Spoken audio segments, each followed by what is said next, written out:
अभी तक हम लोग डीसी सर्किट में मेश एनालिसिस और नोड एनालिसिस का यूज करके सर्किट को सॉल्व कर रहे थे। अब हम लोग इस लेक्चर में देखेंगे कि मेश एनालिसिस और नोड एनालिसिस का यूज एसी सर्किट में कैसे किया जाता है। इसके बारे में हम लोग इस लेक्चर में सीखेंगे। डीसी सर्किट में जो वोल्टेज सोर्स होता है या जो करंट होता है, वोल्टेज या करंट जो होता है वो टाइम पे डिपेंड नहीं करता है, यानी कि इसका जो मैग्नीट्यूड है वो टाइम से इंडिपेंडेंट होता है, यानी कि कांस्टेंट होता है। इसलिए डीसी सर्किट में इंडक्टेंस और कैपेसिटेंस का यूज नहीं होता है, क्योंकि इंडक्टेंस जो है वो करंट के चेंज का विरोध करता है और जो कैपेसिटेंस है वो वोल्टेज का चेंज का विरोध करता है। लेकिन चूंकि डीसी सर्किट के केस में न तो करंट चेंज होता है और न ही वोल्टेज चेंज होता है, इसका मैग्नीट्यूड जो है वो कांस्टेंट होता है। इसलिए डीसी सर्किट के केस में इंडक्टेंस जो है वो शॉर्ट सर्किट की तरह बिहेव करता है और कैपेसिटेंस ओपन सर्किट की तरह बिहेव करता है। लेकिन एसी सर्किट के केस में जो एसी क्वांटिटी है, जो एसी सिग्नल्स हैं, वो टाइम के साथ वेरी करते हैं। ये साइनसॉइडल सिग्नल होते हैं और टाइम के साथ वेरी करते हैं। इसलिए एसी सर्किट के केस में आपको इंडक्टेंस भी देखने को मिलेगा और कैपेसिटेंस भी देखने को मिलेगा, क्योंकि जो करंट और वोल्टेज जो टाइम के साथ चेंज हो रहे हैं सिग्नल, तो इस चेंज का, करंट के चेंज का इंडक्टेंस अपोज करता है और वोल्टेज के चेंज का कैपेसिटेंस अपोज करता है। और इसके द्वारा जो रिएक्टेंस ऑफर होता है इंडक्टेंस के द्वारा, उसको इंडक्टिव रिएक्टेंस कहा जाता है, और कैपेसिटेंस के द्वारा जो रिएक्टेंस ऑफर होता है उसको कैपेसिटिव रिएक्टेंस कहा जाता है। डीसी सर्किट के केस में जो वोल्टेज है और जो करंट है ये दोनों सेम फेज में होते हैं, क्योंकि उसमें जो इंडक्टेंस कैपेसिटेंस नहीं होता है। सिर्फ जो सर्किट है वो रेसिस्टिव सर्किट होता है, सिर्फ रेजिस्टेंस ही उसमें होता है। इसलिए वोल्टेज और करंट दोनों सेम फेज में होते हैं। लेकिन एसी सर्किट के केस में वोल्टेज और करंट के बीच में कुछ फेज एंगल होते हैं। वोल्टेज और करंट के बीच में कुछ फेज एंगल होते हैं, यानी कि जो करंट है वो वोल्टेज से लैग कर सकता है। अगर पीछे चल रहा है तो कुछ एंगल से लैग कर सकता है या कुछ एंगल से करंट लीड भी कर सकता है। अगर मान लिया जाए ये आपका करंट सोर्स है, यानी करंट का ये सिग्नल है, तो जो करंट ओरिजिन से शुरू हो रहा है उसको हम लोग रेफरेंस मानते हैं और इसको लिखते हैं कि आई एट एंगल 0 डिग्री। जो ओरिजिन से शुरू हो रहा है उसको हम लोग लिखते हैं कि आई एट एंगल 0 डिग्री। लेकिन जो सिग्नल बाद में शुरू हो रहे हैं, कुछ एंगल के डिफरेंस पे शुरू हो रहे हैं, तो मान लीजिए कि ये एंगल अगर ये 30 डिग्री का है तो इसको हम लोग लिखेंगे, ये 30 डिग्री बाद में शुरू हो रहा है तो इसको लिखेंगे कि आई एट एंगल -30 डिग्री। उसी प्रकार से अगर कोई सिग्नल जो है ये पहले ही शुरू हो गया, जो रेफरेंस सिग्नल है उससे पहले ही शुरू हो गया, तो मान लीजिए 30 डिग्री पहले शुरू हो गया तो उसको लिखा जाता है आई एट एंगल प्लस में 30 डिग्री या सिंपली 30 डिग्री इसको लिखा जाता है। जो हमारा एसी सिग्नल है, जो साइनसॉइडल सिग्नल होता है, ये स्टैंडर्ड सिग्नल है और अगर ये ओरिजिन से शुरू हो रहा है तो यहाँ तक ये आपका एक साइकिल पूरा हो रहा है, उसके बाद से सेम साइकिल रिपीट होते हैं, तो ये एंगल जो है 360 डिग्री होता है। एक साइकिल 360 डिग्री का होता है, उसको 2 पाई से लिखते हैं, इसलिए ये हाफ साइकिल जो है ये 180 डिग्री होता है। उसी प्रकार से यहाँ पे आपका 90 डिग्री हुआ, जहाँ पे कि साइन का वैल्यू मैक्सिमम होता है। उसी प्रकार से ये आपका 10 डिग्री 20 डिग्री कुछ भी ये एंगल हो सकते हैं। यानी कि जो करंट या वोल्टेज ओरिजिन से शुरू हो रहा है या जिसको हम रेफरेंस मान रहे हैं उसको एट एंगल 0 डिग्री लिखते हैं। चाहे वोल्टेज सोर्स भी हो सकता है तो उसको वोल्टेज एट एंगल 0 डिग्री लिखा हुआ है, इसका मतलब है कि वो ओरिजिन से शुरू हो रहा है। और अगर लिखा हुआ है आई एट एंगल -30 डिग्री, इसका मतलब है कि ये करंट जो है वो रेफरेंस सिग्नल की तुलना में 30 डिग्री से लैग कर रहा है, यानी कि 30 डिग्री बाद में शुरू हो रहा है। उसी प्रकार से वोल्टेज के केस में भी ये हो सकता है, 30 डिग्री ही नहीं, ये कुछ भी हो सकता है। I at angle theta minus theta हो सकता है और भी एट एंगल माइनस थीटा हो सकता है। उसी प्रकार से किसी भी एंगल से करंट वोल्टेज जो है वो एसी के केस में लैग कर सकते हैं। यानी कि कहने का मतलब ये है कि इसमें जो आपका करंट वोल्टेज जो है वो एक कॉम्प्लेक्स क्वांटिटी होता है। करंट या वोल्टेज एक कॉम्प्लेक्स क्वांटिटी होता है, जबकि डीसी के केस में वो कॉम्प्लेक्स क्वांटिटी नहीं होता है, सिर्फ रियल वैल्यू होता है।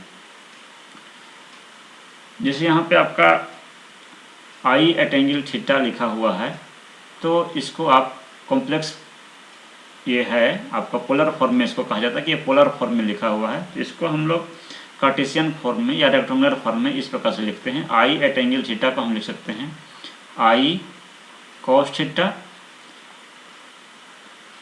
Plus J into sine theta, जहाँ जे जो है वो कॉम्प्लेक्स नंबर है, ये फेज रिलेशन बताता है।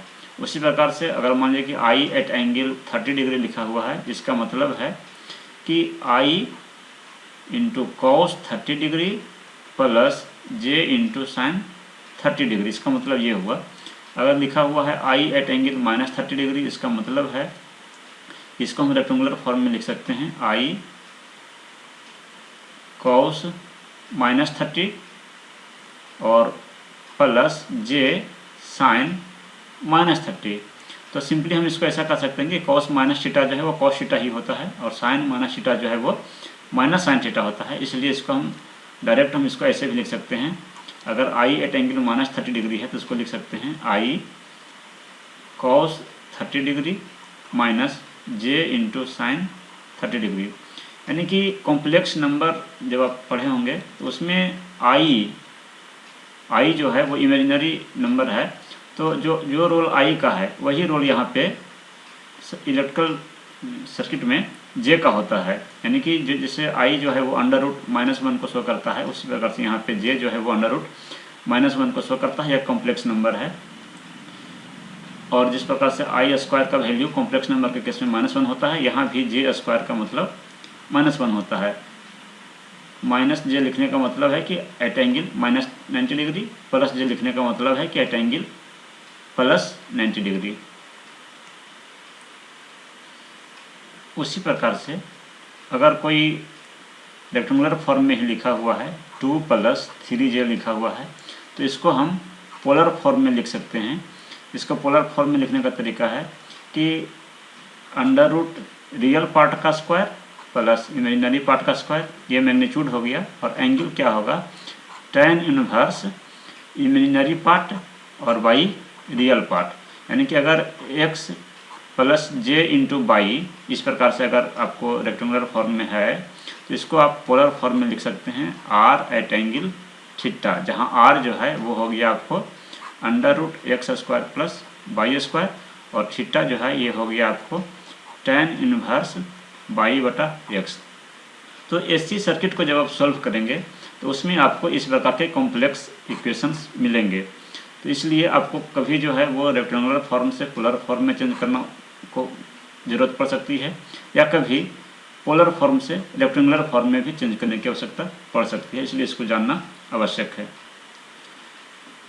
एसी सर्किट में आपको रजिस्टेंस के अलावे इंडक्टिव रिएक्टेंस या कैपेसिटिव रिएक्टेंस भी हो सकते हैं। तो रजिस्टेंस जो है वो हमेशा रियल नंबर होता है, लेकिन इंडक्टिव रिएक्टेंस जो है वो हमेशा जे के साथ आएगा, और जो कैपेसिटिव रिएक्टेंस है वो हमेशा -j के साथ आएंगे।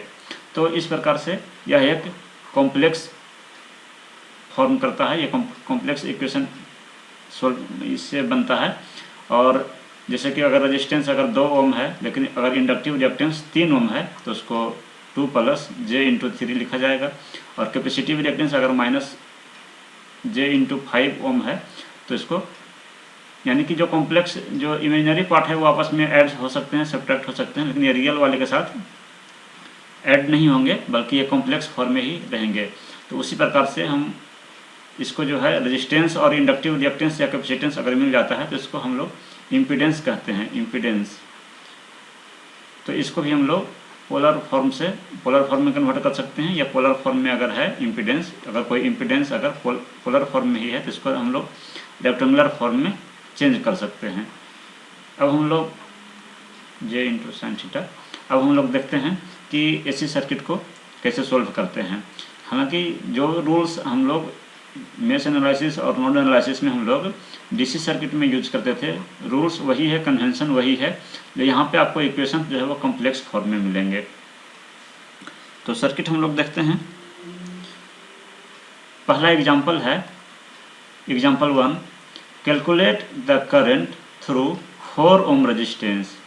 यानी जो दिया गया सर्किट है उसमें 4 ओम जो रेजिस्टेंस है इसके थ्रू कितना करंट फ्लो कर रहा है ये हमें कैलकुलेट करना है।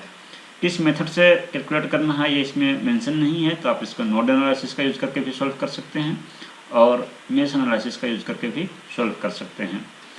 तो इस सर्किट को सॉल्व करने के लिए जैसे हम लोग डीसी सर्किट के केस में करते थे बिल्कुल वैसा ही करेंगे। पहले हम इसको नोड एनालिसिस का यूज करके सॉल्व करेंगे, उसके बाद इसी क्वेश्चन को हम लोग मेश एनालिसिस का यूज करके भी सॉल्व करेंगे। तो जैसा कि नोड एनालिसिस के केस में हम लोग करते थे कि नोड वोल्टेज को हम लोग मान लेते थे कि नोड का वोल्टेज जो है वो V है। तो यहाँ पर भी हम लोग ये मान लेंगे कि नोड वोल्टेज जो है वो V है। और उसके बाद हम लोग क्या करते थे कि नोड पे अगर हम नोड एनालिसिस का यूज कर रहे हैं तो उस नोड पे हम लोग किरचॉफ्स का करंट लॉ यानी कि केसीएल अप्लाई करते थे और एक इक्वेशन हमें मिलता था। ठीक उसी प्रकार से यहाँ भी हम लोग केसीएल अप्लाई करेंगे। तो केसीएल क्या कहता है कि किसी भी पर्टिकुलर नोड पे जो भी ब्रांच कनेक्टेड हैं उस ब्रांच के थ्रू जो भी करंट फ्लो कर रहा है उसका अलजेब्रिक सम जो है वो 0 के बराबर होगा। तो इस नोड पे 3 ब्रांच कनेक्टेड हैं, एक ये ब्रांच कनेक्टेड है, दूसरा ये वाला ब्रांच कनेक्टेड है और तीसरा ये वाला ब्रांच कनेक्टेड है। तो 3 ब्रांच इस नोड से कनेक्टेड हैं। तो तीनों ब्रांच का करंट हम लोग लिखेंगे पोलरिटी के साथ, उसका डायरेक्शन के साथ, और उसका अलजेब्रिक सम हम 0 करेंगे, वही हमारा किरचॉफ का करंट लॉ होगा। तो पहले हम इस ब्रांच का करंट जो है वो लिखते हैं कि इस ब्रांच में कितना करंट फ्लो कर रहा है। तो यहाँ 15 एट एंगल 30 डिग्री लिखा हुआ है। जो एसी सिग्नल है वो 30 डिग्री से लीड कर रहा है, जो वोल्टेज सोर्स है डिफरेंस सिग्नल से 30 डिग्री से लीड कर रहा है। तो इसका मतलब ये है कि इन दोनों पॉइंट्स का पोटेंशियल डिफरेंस है 15 एट एंगल 30 डिग्री, यानी कि इसको हम रेफरेंस नोड मानेंगे तो ये 0 वोल्ट है। तो ये वाला नोड का जो वोल्टेज है वो हो गया आपको 15 एट एंगल 30 डिग्री, और इस नोड का वोल्टेज आपको पता है। तो दोनों में डिफरेंस जो होगा वही पोटेंशियल डिफरेंस होगा, इस 2 ओम के अक्रॉस पोटेंशियल डिफरेंस होगा।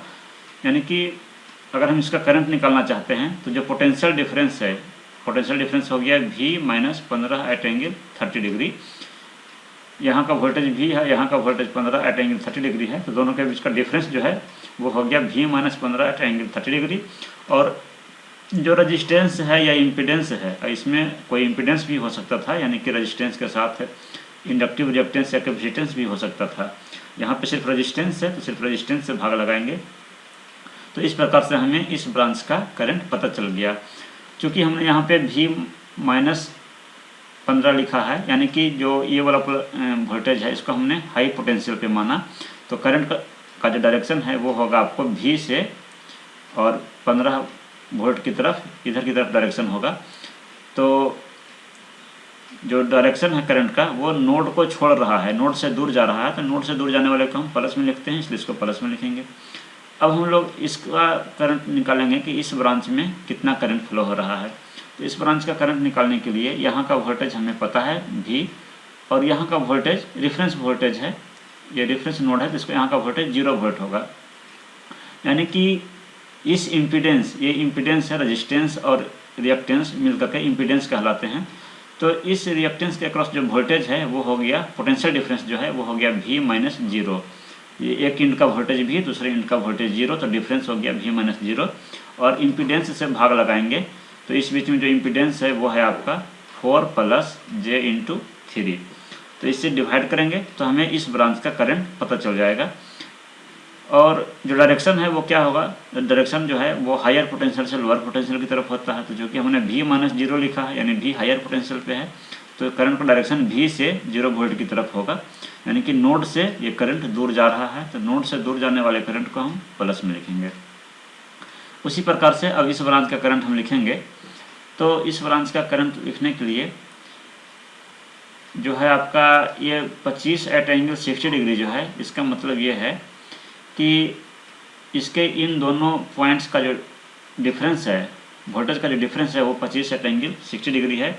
और चूँकि हम जानते हैं कि यहाँ पर का वोल्टेज 0 वोल्ट है और यहाँ प्लस का मतलब है कि हायर पोटेंशियल पे है, लोअर पोटेंशियल पे है, यानी कि इस पॉइंट का जो वोल्टेज है वो हो गया आपको -25 एट एंगल 60 डिग्री। -25 क्योंकि ये यहाँ पे माइनस है ये, और ये हायर पोटेंशियल है, यानी इस पोटेंशियल से ये कम पोटेंशियल पे है और डिफरेंस है 25 एट एंगल 60 डिग्री, इसलिए यहाँ पर का वोल्टेज हो गया आपको -25 एट एंगल 60 डिग्री। जब यहाँ पर का वोल्टेज हमको पता चल गया और इस नोड का वोल्टेज पता है, तो दोनों का जो डिफरेंस होगा, डिफरेंस होगा आपको V -25 एट एंगल 60 डिग्री, दोनों का डिफरेंस हो गया।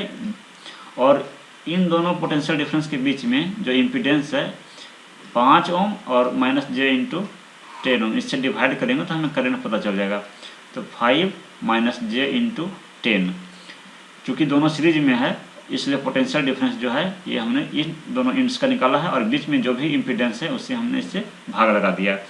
करंट का डायरेक्शन क्या होगा, चूँकि हमने इसको हायर पोटेंशियल पे माना है क्योंकि इसी में से हम इसको घटा रहे हैं, तो इसलिए करंट का डायरेक्शन जो है वो V से इस वोल्टेज की तरफ होगा, यानी कि आपका नोड से ये करंट दूर जा रहा है, तो नोड से दूर जाने वाले करंट को हम प्लस में लिखेंगे। अब इस नोड पे हम KCL अप्लाई कर रहे थे, तो KCL अप्लाई करने के क्रम में जो भी ब्रांच करंट है सभी को हमने लिख लिया। उसका अलजेब्रिक सम कहने का मतलब है कि जहाँ प्लस होगा वहाँ प्लस, कहीं पे माइनस भी हो सकता है, तो वो 0 से के बराबर होगा किरचॉफ के करंट लॉ के अनुसार। तो यही चीज़ हमने यहाँ पे लिखा है, यानी कि इस सर्किट को जब हमने यहाँ पे सोल्व किया है, पहले मेथड 1 से हमने सोल्व किया कि नोड एनालिसिस का यूज करके हमने सोल्व किया है, और इसमें हमने पहले मान लिया है कि नोड 1 का जो वोल्टेज है वो V है, यानी इसको हम नोड 1 मान रहे हैं, तो नोड 1 का वोल्टेज जो है वो V है, हमने मान लिया। उसके बाद नोड 1 पे हमने KCL अप्लाई किया, KCL अप्लाई करेंगे तो अभी जो हमने इक्वेशन लिखा था वही इक्वेशन यहाँ पे लिखा हुआ है, जो कि 0 से के इक्वल होगा। अब इसको हम लोग सिंप्लीफाई करेंगे, तो ये 2 जो है इसको दोनों में डिवाइड कर देंगे, तो V/2 और -15 एट एंगल 30 डिग्री बाई 2 हो गया, और V और ये जो है आपका V/4 + j × 3 है। तो आप पढ़े होंगे कि अगर हम नीचे में जो कॉम्प्लेक्स नंबर है इसको अगर हम नीचे वाले डिनोमिनेटर को अगर रियल में कन्वर्ट करना चाहते हैं तो इसको डिनोमिनेटर का रेशनलाइजेशन करना पड़ता है, यानी कि इसके अपोजिट साइन से, यानी 4 - j3 से ऊपर में और नीचे में इसको मल्टीप्लाई और डिवाइड करना पड़ता है। तो इसको जब आप सॉल्व करेंगे तो आपको हो जाएगा V × 4 - j3, और नीचे वाला जो है आपको हो गया A + B × A - B, यानी कि A² - B²।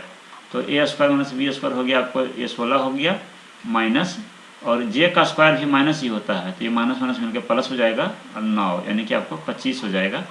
तो यानी कि यहाँ पे बटा में आपको 25 हो गया, और इसमें जो है आपको दोनों में डिवाइड कर दिए, 5 - j10 जो है इससे V में भी डिवाइड कर दिए, इसमें भी डिवाइड कर दिए। यहाँ पे हम डिवाइड करके नहीं लिखे हैं, यहाँ पे अभी हम उसे ही छोड़ दिए हैं, आगे इसको डिवाइड कर लेंगे = 0। उसके बाद V वाला टर्म यहाँ पे है, V वाला टर्म यहाँ पे है, और V वाला टर्म यहाँ पे है, 3 जगह पे है। तो हम V को कॉमन ले लिए, तीनों में से V कॉमन ले लिए, तो इसमें आपको 1/2 बचा, इसमें आपको बच गया 4 - j3/25 बच गया, और इसमें अगर दोनों को अलग अलग करेंगे तो इसमें आपको बच जाएगा 1/5 - j10। तो ये तो V के साथ हो गया। रिमेनिंग क्या बच गया, ये 15 एट एंगल 30 डिग्री बाई 2 है, इसको राइट हैंड साइड में कर देंगे तो ये प्लस में हो गया, और ये वाला जो था 25 एट एंगल 60 डिग्री बटा 5 - j × 10, इसको राइट हैंड साइड में कर देंगे तो ये माइनस में हो गया। उसके बाद इसको हम सॉल्व करेंगे, LCM वगैरह हमें लेके इसको सॉल्व करना पड़ेगा। तो इसको जब हम सॉल्व करेंगे, आप उसको सॉल्व कर लेंगे तो आपको वो अंदर V के अंदर में जो टर्म था ब्रैकेट में वो आपको हो जाएगा 0.7 - j × 0.04, और राइट हैंड साइड में जो आपका टर्म था उसको अगर आप सॉल्व करेंगे तो आपको हो जाएगा 7.953 एट एंगल 13.7 डिग्री। ये हमने यहाँ पे पोलर फॉर्म में लिखा है, आप इसको रेक्टेंगुलर फॉर्म में भी लिख सकते थे, कोई दिक्कत उससे नहीं है। और यहाँ से चूंकि हमको V का वैल्यू पता करना है, या नॉन क्वांटिटी है V, तो V का वैल्यू हम निकालेंगे, तो ये वाला टर्म आपका डिनोमिनेटर में चला गया, तो आपको इतना हो गया। फिर इसको आप सिंप्लीफाई कीजिए, डायरेक्ट आप कैलकुलेटर में ये वैल्यू को पुट कर सकते हैं, इतना वैल्यू को कैलकुलेटर में इतना डायरेक्ट वैल्यू को आप पुट करेंगे तो आपको डायरेक्ट ये वाला वैल्यू मिल जाएगा, या पोलर फॉर्म में मिलेगा तो उसको आप जब कन्वर्ट करेंगे, सॉरी रेक्टेंगुलर फॉर्म में अगर इसका वैल्यू मिलेगा आपको, यानी कि x plus J into Y के टर्म में अगर इसका वैल्यू मिलेगा तो उसको आप पोलर फॉर्म में कन्वर्ट करेंगे। कैलकुलेटर में आपको पोलर फॉर्म में ये कन्वर्ट हो जाएगा, कुछ नहीं करना पड़ेगा, सिर्फ ये वैल्यू पुट करेंगे, पोलर में कन्वर्ट करेंगे तो आपको ये वैल्यू मिल जाएगा। तो यानी कि जो नोन क्वांटिटी था हमारा भी, ये हमें पता चल गया, यानी जो नोड का वोल्टेज था वो पता चल गया। अब हमें 4 ओम का जो रेजिस्टेंस है उसके थ्रू कितना करंट फ्लो करेगा ये हमें पता करना था। तो 4 ओम वाला जो रेजिस्टेंस है वो यहाँ पे कनेक्टेड था, इसके साथ कुछ रिएक्टेंस भी कनेक्टेड था, और यहाँ पर का जो वोल्टेज है वो भी था। तो जो करंट आपका इस 4 ओम के थ्रू फ्लो होगा वही करंट इस रिएक्टेंस के थ्रू भी फ्लो होगा। तो इस एंड का वोल्टेज डिफरेंस नोड है तो 0 वोल्ट है। तो जो पोटेंशियल डिफरेंस है उसको हम, ये आपका J इंटू 3 था, तो जो पोटेंशियल डिफरेंस है यहाँ और यहाँ के बीच जो पोटेंशियल डिफरेंस है उसको हम इस इम्पीडेंस से भाग लगाएंगे 4 प्लस J इंटू 3 से, तो हमें करंट पता चल जाएगा। तो वही करंट निकालने के लिए हमने यहाँ पे लिखा है V बटा 4 प्लस J इंटू 3। V का वैल्यू अभी हमने यहाँ पे निकाल कर लाया था, और 4 प्लस J 3 से इसको डिवाइड करेंगे, वैल्यू को डायरेक्ट आप कैलकुलेटर में पुट करेंगे तो आपको रेक्टेंगुलर फॉर्म में मिल जाएगा, फिर उसको पोलर फॉर्म में आप कन्वर्ट करेंगे तो आपको ये वैल्यू मिलेगा 2.268 एट एंगल -19.89 डिग्री। यानी कि इस 4 ओम का जो रेजिस्टेंस है इसके थ्रू जो करंट फ्लो करेगा वो होगा 2.268, इतना मैग्नीट्यूड का करंट फ्लो होगा, और उसका जो फेज एंगल है वो होगा 19.8 डिग्री, यानी जो रिफरेंस सिग्नल है उससे 19 डिग्री से ये करंट लाइक करेगा। कहने का मतलब ये हुआ। अब हम लोग उसी सर्किट को मेश एनालिसिस का यूज करके सोल्व करते हैं। तो सर्किट आपका यही था। मेश एनालिसिस में हम लोग क्या करते हैं कि जो लूप है उसमें लूप करंट मान लेते हैं, इसको हम मान लेते हैं कि ये लूप 1 है और ये वाला हमारा लूप 2 है। तो मान लेते हैं कि लूप 1 में I1 करंट फ्लो कर रहा है और लूप 2 में I2 करंट फ्लो कर रहा है, जैसे डीसी सर्किट के केस में हम लोग करते थे, ठीक उसी प्रकार से हम लोग इसमें भी करेंगे। सिर्फ जो कैलकुलेशन है वो आपको कॉम्प्लेक्स फॉर्म में इसमें हो जाएगा। तो पहले अगर हम KVL अप्लाई करेंगे लूप 1 में, तो लूप 1 को बनाने में जो भी ब्रांच कनेक्टेड हैं उनके अक्रॉस का वोल्टेज हम लोग लिखेंगे। तो पहले हम लोग इस ब्रांच का वोल्टेज लिख लेते हैं, उसके बाद फिर लूप के डायरेक्शन में चलेंगे तो ये वाला ब्रांच हमारा आएगा, फिर इसका वोल्टेज लिख लेंगे, फिर इसका वोल्टेज लिख लेंगे, फिर इसका वोल्टेज लिख लेंगे। तो पहले 2 ओम का के क्रॉस कितना वोल्टेज होगा, तो इसके क्रॉस का वोल्टेज निकालने के लिए जो रेजिस्टेंस है और जो करंट है उससे मल्टीप्लाई करना होगा। तो 2 इंटू I1 हो जाएगा, रेजिस्टेंस 2 है और करंट I1 फ्लो कर रहा है पूरे लूप में, तो 2I1 हो गया इसके क्रॉस का वोल्टेज। पोलरिटी क्या होगी, जो करंट का डायरेक्शन है उसके अनुसार यहाँ पे प्लस होगा, यहाँ पे माइनस होगा, यानी कि लूप का डायरेक्शन में चलने पे हमें पहले प्लस मिल रहा है फिर माइनस मिल रहा है, तो इसलिए हम इसको प्लस में लिखेंगे। अब हम इसके क्रॉस का वोल्टेज लिखेंगे, तो दोनों को एक साथ कंबाइंड लिखेंगे। जो रेजिस्टेंस है यानी कि जो इम्पीडेंस है वो है 4 प्लस J इंटू 3, इस इम्पीडेंस को हम करंट से मल्टीप्लाई करेंगे तो हमें इसके क्रॉस का वोल्टेज मिल जाएगा। तो करंट इसमें कितना फ्लो कर रहा है, ये वाला जो ब्रांच है इसमें आपको लूप 1 वाला करंट भी फ्लो कर रहा है और लूप 2 वाला करंट भी फ्लो कर रहा है। दोनों करंट एक दूसरे के अपोजिट डायरेक्शन में है, यानी कि दोनों का डिफरेंस करंट इसमें फ्लो करेगा। तो चूँकि हम लूप 1 में चल रहे हैं तो हम मान के ये चल रहे हैं कि I1 करंट ज़्यादा है, तो यहाँ पे हम लोग जो रिजल्टेंट करंट है इसमें वो होगा आपको I1 माइनस I2। इसको आप I2 माइनस I1 भी लिख सकते हैं। अगर I1 माइनस I2 लिखे हैं तो और I2 माइनस I1 लिखे हैं तो यहाँ की पोलरिटी दोनों में अलग अलग हो जाएगी। हमने I1 माइनस I2 लिखा, यानी कि जो रिजल्टेंट करंट है वो I1 के डायरेक्शन में है, तो I1 का डायरेक्शन तो यही है ऊपर से नीचे की तरफ, यानी कि जो पोलरिटी होगी यहाँ प्लस होगा यहाँ माइनस होगा, और लूप के डायरेक्शन में चलेंगे तो पहले प्लस मिलेगा फिर माइनस मिलेगा, इसलिए इसको हम यहाँ पे प्लस में लिखेंगे। I2 माइनस I1 लिखने पे यहाँ माइनस हो जाएगा। अब हम लोग इस ब्रांच का वोल्टेज लिखेंगे तो इसमें कुछ भी कनेक्टेड नहीं है, ये शॉर्ट सर्किट पाथ है, तो यहाँ का वोल्टेज 0 वोल्ट। अब हम लोग इसका वोल्टेज लिखेंगे इस ब्रांच का, तो ये तो ऑलरेडी एक वोल्टेज सोर्स ही है, तो माइनस से प्लस लूप के डायरेक्शन में चलने पे पहले माइनस फिर प्लस, तो इसको हम माइनस में लिखेंगे, -15 एट एंगल 30 डिग्री। यानी लूप 1 में जो भी आपका ब्रांचेज हैं लूप 1 को बनाने में जो भी ब्रांच कनेक्टेड हैं उनका अलजेब्रिक सम हमने लिख लिया। उसका अलजेब्रिक सम जो है वो 0 से के इक्वल होगा किरचॉफ के वोल्टेज लॉ के अनुसार। तो यही हमने आपको यहाँ पे लिखा है, यानी कि applying KVL in loop one में जब KVL अप्लाई करेंगे तो लिखेंगे 2I1 + 4 + J3 × I1 - I2, और इसको हम लोग राइट हैंड साइड में कर दिए हैं तो हो गया 15 @30°। यहाँ से हम लोग अब इसको सिंप्लीफाई करेंगे। I1 यहाँ भी है, I1 यहाँ भी है, कॉमन ले लेंगे तो हो जाएगा आपको 6 + J3, और उसी प्रकार I2 सिर्फ एक ही जगह पे है तो आपका हो जाएगा, ये माइनस के साथ था तो -4 + J3 × I2। और ये जो पोलर फॉर्म में है इसको हम लोग रेक्टेंगुलर फॉर्म में यहाँ पे कन्वर्ट कर लिए। तो इसको हमने एक इक्वेशन मान लिया, I1 I2 के फॉर्म में एक इक्वेशन है। तो चूंकि दो अननोन क्वांटिटी है I1 और I2, तो हमें दो इक्वेशन भी चाहिए इसको सोल्व करने के लिए। तो जो सेकंड लूप है उसमें भी हम लोग KVL अप्लाई करेंगे। तो जब सेकंड लूप में KVL अप्लाई करेंगे तो देखते हैं कि इक्वेशन क्या होता है। तो लूप 2 में हम KVL अप्लाई करेंगे। तो लूप 2 को बनाने में कौन कौन से ब्रांच कनेक्टेड हैं? एक तो ये वाला ब्रांच कनेक्टेड है 5 ओम वाला, एक ये वाला ब्रांच कनेक्टेड है, तीसरा ये वाला ब्रांच है, और चौथा ये वाला ब्रांच है। तो सबका वोल्टेज हम लोग लिखेंगे, उसका अलजेब्रिक सम 0 करेंगे। तो पहले हम जो लूप का डायरेक्शन हम माने हैं उस डायरेक्शन में चलते हैं। पहले हम इस 5 ओम के क्रॉस का वोल्टेज लिखते हैं। तो इसके क्रॉस जो वोल्टेज है वो होगा आपको जो रेजिस्टेंस है और जो करंट है दोनों का मल्टीप्लिकेशन होगा। तो करंट तो इसमें I2 फ्लो कर रहा है, हमने माना है, और सिर्फ I2 ही इसमें फ्लो कर रहा है। तो जो वोल्टेज होगा वो होगा 5I2, करंट को रेजिस्टेंस से मल्टीप्लाई किए।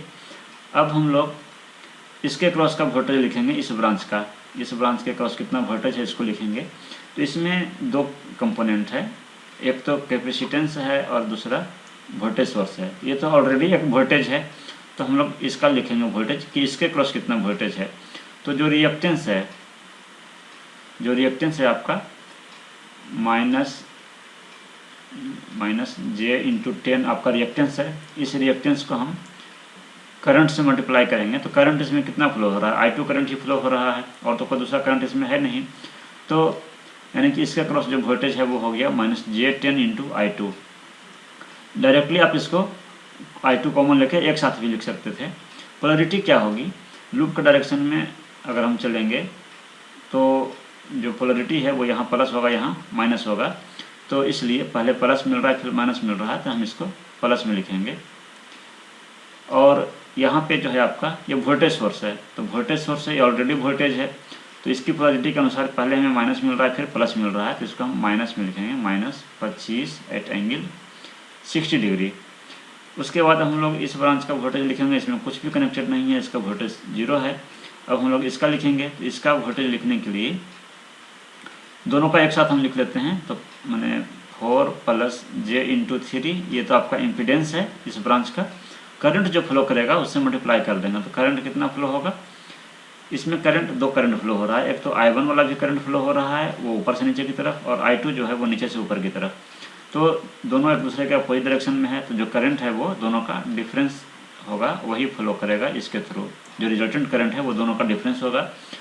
तो लूप 2 में हम चल रहे हैं तो हमने इसको I2 - I1 लिख लिया, I2 को ज़्यादा मान करके। तो जब I2 - I1 हमने लिखा तो I2 के डायरेक्शन में हमें यहाँ प्लस होगा और यहाँ माइनस होगा। तो लूप के डायरेक्शन में चलने पे पहले प्लस मिल रहा है फिर माइनस मिल रहा है, तो इसलिए यहाँ पे हम पहले पोलरिटी इसकी प्लस होगी। यानी लूप 2 को बनाने में जो भी ब्रांचेज हैं उसके अक्रॉस का वोल्टेज हमने लिख लिया और उसको 0 से इक्वेट करेंगे किरचॉफ के वोल्टेज लॉ के अनुसार। तो यही इक्वेशन का हमने यहाँ पे लिखा था। यानी कि लूप 2 में जब हम KVL अप्लाई करेंगे तो वही लिखेंगे। I2 को कॉमन ले लिए थे तो 5 - j10 × I2 + 4 + j3 × I1 - I2 is equal to 25 @60°। इसको हमने सिंप्लीफाई कर लिया है। आप अभी जब हमने इक्वेशन लिखा है उसको आप अरेंज करेंगे तो इस प्रकार से हो जाएगा। यानी कि इसको हमने राइट हैंड साइड में कर लिया। तो अब हम इसको यहाँ पे I2 है, I2 यहाँ भी है, तो दोनों I2 को एक जगह करेंगे तो आपको हो जाएगा ये 5 और 4 9 हो जाएगा, और 10 में से 3 घट जाएगा तो 7 बचेगा। और I1 वाला टर्म जो है वो आपको हो गया 4 + j3 × I1, और आपका राइट हैंड साइड में हो गया, इसको हम ये जो आपका है पोलर फॉर्म में, इसको हम रेक्टेंगुलर फॉर्म में कन्वर्ट करेंगे तो हो जाएगा आपको 12.5 प्लस जे इंटू 21.65। तो यहाँ पे जो लिखा हुआ है आपका ये I1 माइनस I2 लिखा हुआ है, तो जब यहाँ I1 माइनस I2 हम लिखेंगे तो उसके अनुसार यहाँ पे पोलरिटी माइनस हो जाएगी। और अभी जब हमने इक्वेशन लिखा था उसमें के अनुसार अगर हम यहाँ पे I2 माइनस I1 लिखेंगे, I2 माइनस I1, तो यहाँ पे पोलरिटी सही है। यहाँ पे हम करेक्शन यहाँ पे करना पड़ेगा, ये I2 माइनस I1 हो जाएगा, तो यहाँ पे प्लस सही है। तो उस अनुसार से आपको ये इक्वेशन मिल जाएगा। इसको इक्वेशन 2 हमने मान लिया। तो 2 इक्वेशन आपको मिल गए कॉम्प्लेक्स फॉर्म में, दोनों इक्वेशन है। I1 I2 का वैल्यू निकालने के लिए आपको इन दोनों इक्वेशंस को सॉल्व करना पड़ेगा। इसको आप कैलकुलेटर का यूज़ करके आप नहीं सॉल्व कर पाएंगे, इसको मैनुअली ही आपको सॉल्व करना पड़ेगा। तो जैसा कि आप जानते हैं कि अगर आपको इस प्रकार का कोई इक्वेशन है A1x plus B2y is equal to C1, और एक दूसरा इक्वेशन अगर है A2x प्लस इसको A1x plus B1y is equal to C1 है, और दूसरा इक्वेशन है A2x plus B2y is equal to C2। अगर ये 2 इक्वेशन है तो इसको आप डिटर्मिनेंट का यूज करके भी सॉल्व कर सकते हैं। तो कॉम्प्लेक्स नंबर वाला जो आपका इक्वेशन होता है उसको डिटर्मिनेंट का यूज करके सॉल्व करना इजी होता है। तो इसको हम लोग अगर यहाँ से x निकालना चाहेंगे तो इसको क्या लिखेंगे, जो आपका x और y का जो कोफिशिएंट है उसको डिनोमिनेटर में डिटर्मिनेंट के रूप में लिखेंगे। यानी कि यहाँ पे आपका A1, यहाँ पे B1, और ये आपका A2 और ये B2। यानी कि जो अननोन क्वांटिटी है उसका जो कोफिशिएंट है उसको हम डिटर्मिनेंट के रूप में डिनोमिनेटर में लिख लेते हैं। उसके बाद अगर आप x का वैल्यू निकालना है, अगर आपको x का वैल्यू निकालना है तो इसमें आपको जो x का कोफिशिएंट है उसको रिप्लेस कर देना होगा इस कांस्टेंट वाले कोफिशिएंट से। यानी कि हम x का वैल्यू निकाल रहे हैं तो x का जो कोफिशिएंट है A1 A2 इसको यहाँ से हटा करके और C1 C2 पुट कर देंगे और उसको हम न्यूमरेटर में लिख देंगे। यानी कि C1 C2 जिसको निकाल रहे हैं उसको रिप्लेस कर देंगे C1 C2 से। यानी कि x की जगह x का वैल्यू हम निकाल रहे हैं तो x कोफिशिएंट को हम C1 से रिप्लेस कर देंगे और C2 से यहाँ पे कर देंगे, और बाकी जो है हमारा सेम रहेगा, B1 B2 ये वाला सेम रहेगा। अब आप इसको सॉल्व कीजिएगा तो आपको x का वैल्यू मिलेगा। उसी प्रकार से अगर y का वैल्यू अगर निकालना है तो y का वैल्यू भी निकालने के लिए जो आपका है वो डिनोमिनेटर में वही प्रोसेस होगा। यानी कि जो x y का कोफिशिएंट है वही आपका डिनोमिनेटर में होगा, A1 B1 A2 B2, और जो न्यूमरेटर में है वो क्या होगा कि चूँकि हम y यहाँ पे निकाल रहे हैं तो y का कोफिशिएंट जो है वो रिप्लेस हो जाएगा। x वाला जो कोफिशिएंट है वो सेम रहेगा, y वाला जो कोफिशिएंट है उसके जगह पे ये कांस्टेंट वाला आ जाएगा C1 और C2। तो वही काम हमने यहाँ पे किया है, इन दोनों इक्वेशन को सॉल्व करना है। और तो हम यहाँ पे I1 का वैल्यू निकाल रहे हैं, तो I1 का वैल्यू निकाल रहे हैं तो जो I1 और I2 का जो कोफिशिएंट है उसको हमने यहाँ पे आपको लिखा है। जो I1 और I2 का कोफिशिएंट है उसको हमने डायरेक्ट डिनोमिनेटर में उसको हम लिखेंगे। यानी कि जो आपका कोफिशिएंट है यहाँ पे 6 प्लस J3 है, यहाँ -4 प्लस J3 है, और जो भी कोफिशिएंट है वो सेम टू सेम हमने यहाँ पे लिखा है। लेकिन न्यूमरेटर में क्या होगा कि अगर आप I1 निकाल रहे हैं तो I1 वाला कोफिशिएंट रिप्लेस हो जाएगा ये कांस्टेंट वाले कोफिशिएंट से। यानी ये जो कांस्टेंट वाला जो है उसको हम पुट कर देंगे I1 I2 के कोफिशिएंट के जगह पे, तो वो न्यूमरेटर में लिखाएगा, बाकी सब सेम रहेगा। उसके बाद आप इसको अब सिंप्लीफाई कीजिए। इसको सिंप्लीफाई करेंगे तो डिटर्मिनेंट को सॉल्व करने के लिए आप जानते हैं कि अगर कोई डिटर्मिनेंट है यहाँ ABCD इस प्रकार से कुछ लिखा हुआ है तो इसका मतलब होता है A into D minus B into C. तो उसी प्रकार से उसको आप सॉल्व करेंगे तो आपको ये वाला चीज़ आ जाएगा, और इसको आप सिंप्लीफाई कर लीजिए तो आपको ये वाला फॉर्म मिल जाएगा। और इसके बाद आप इसको डायरेक्ट आप कैलकुलेटर का यूज करके इस फॉर्म में कन्वर्ट कर सकते हैं, डायरेक्ट आपको ये फॉर्म मिल जाएगा।